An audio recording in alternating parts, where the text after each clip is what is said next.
Alright, welcome to day 2 of the home invasion giveaway. We'll be looking at 3 more houses today. I'll be picking my favorite and giving them 50,000 gold. Without further ado, let's invade some personal space.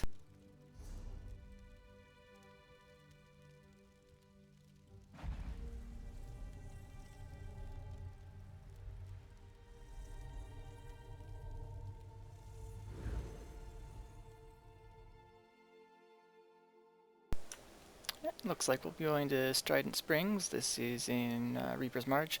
This is an extremely popular house.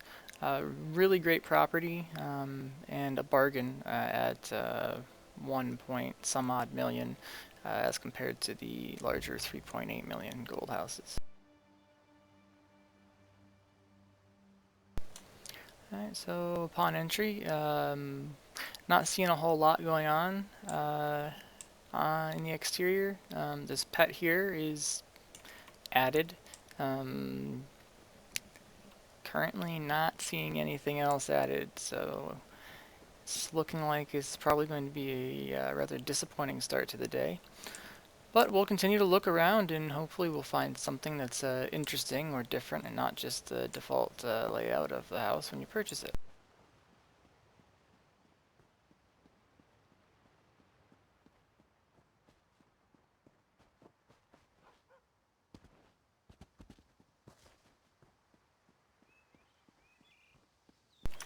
Oh, we've got a floating Nord triple torch. That's interesting.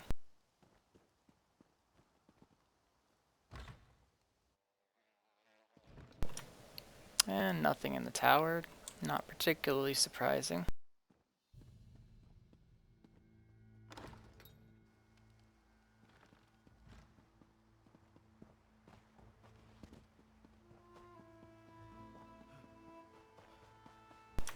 And around back we have a whole lot of nothing.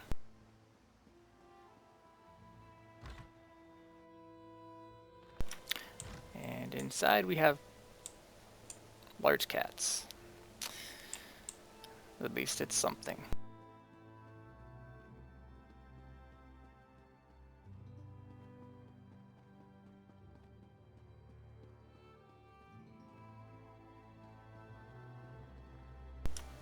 And look, another cat.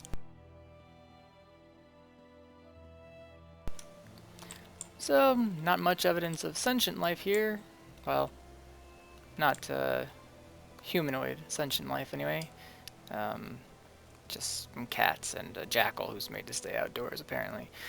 So we will waste no more time here and we'll pick something else and hopefully we'll find something a little more interesting.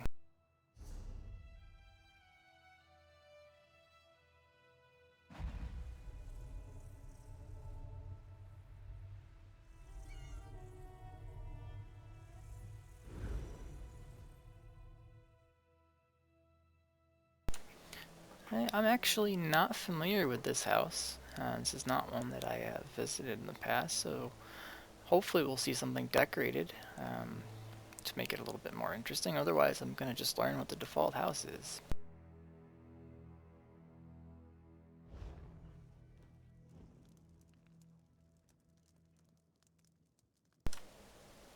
This certainly looks more promising than the last. Given that we're loading in indoors, this is very likely a house that does not have a courtyard. So this is a smaller house, so it doesn't look super small. It's probably considered a medium.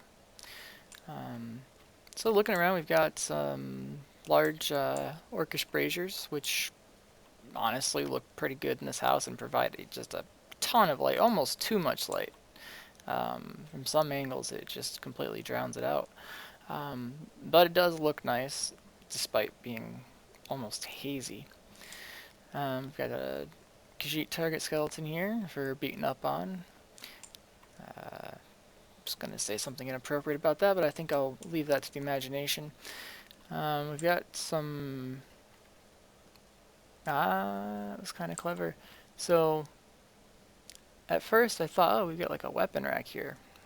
Really, we don't. What we've got is what appears to be perhaps some sort of small barrel rack with Craglorn sword sconces set into it. So at first glance, it looks like a weapon rack, which I was really surprised by because, to my knowledge, there are no weapon racks you can currently put in your house. So until you look closely at that, that is a really nice attempt at a weapon rack. And then this sword sconce laying here is a little more obvious, but still does give the appearance of weapons laying against the stone of the brazier there rather than the sconce that it is. But of course you can light it and then it becomes entirely apparent, but that's actually pretty clever. Now we've got our crafting station here, and more crafting here and here. Couple storage type items in the storage room, a little bit of empty space, but that's not terrible. And we've got our banker and our merchant. This person really digs their braziers. They got another brazier in here. This one ideally really should be set against the wall based on its construction, but it is fine where it is. I mean, it doesn't look like it would have any issue actually standing in that position, so there's nothing wrong with that. We've got a rocking chair. Rocking chair is a fairly difficult recipe to get, so it's kind of cool to see one. We've got a painting on the wall, a bowl with a candle in it, which actually turns that bowl into kind of an interesting light. I kind of like that. The painting is actually secured to the post. It's off from the rest of the wall, but it's on the post, so that's, you know, that's grounded, so to speak, not quite the right word. It's walled, but that's not really a thing. We've got some paintings here, which are looking nice, and they appear to be walled as well.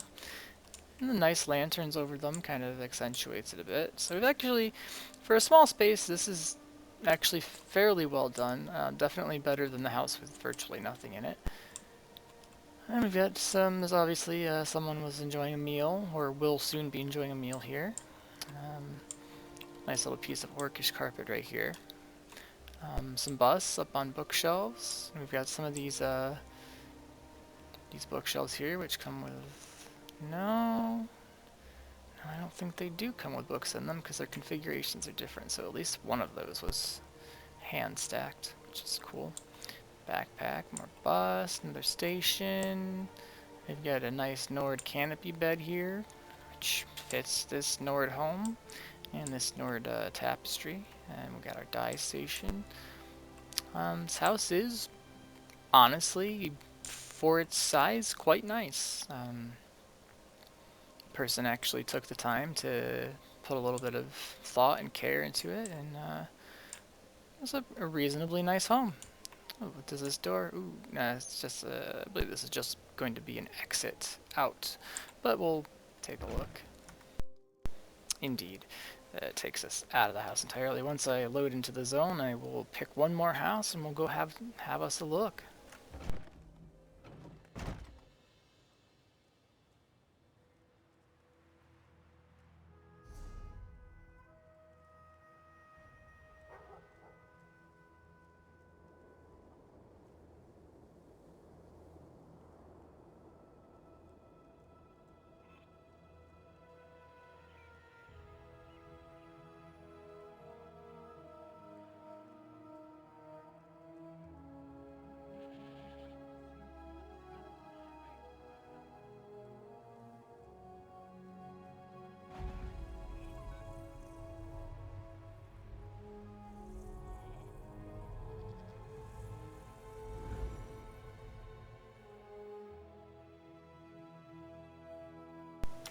It looks like we're heading to Sleek Creek. This is another Reaper's March house.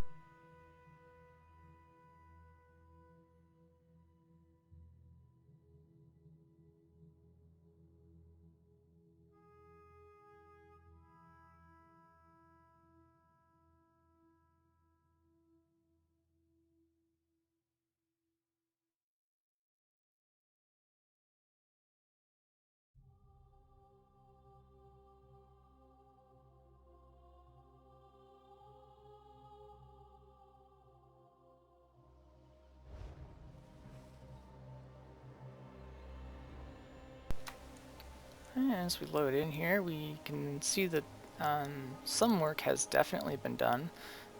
This is not going to be a completely empty house, so there is a fair bit of empty space out here, so we're going to hope that the interior is a little more decorated. But having a look around here, we notice on these exterior walls we've got some paintings, which this first one, it all appears on the right side to be set into the wall a little bit.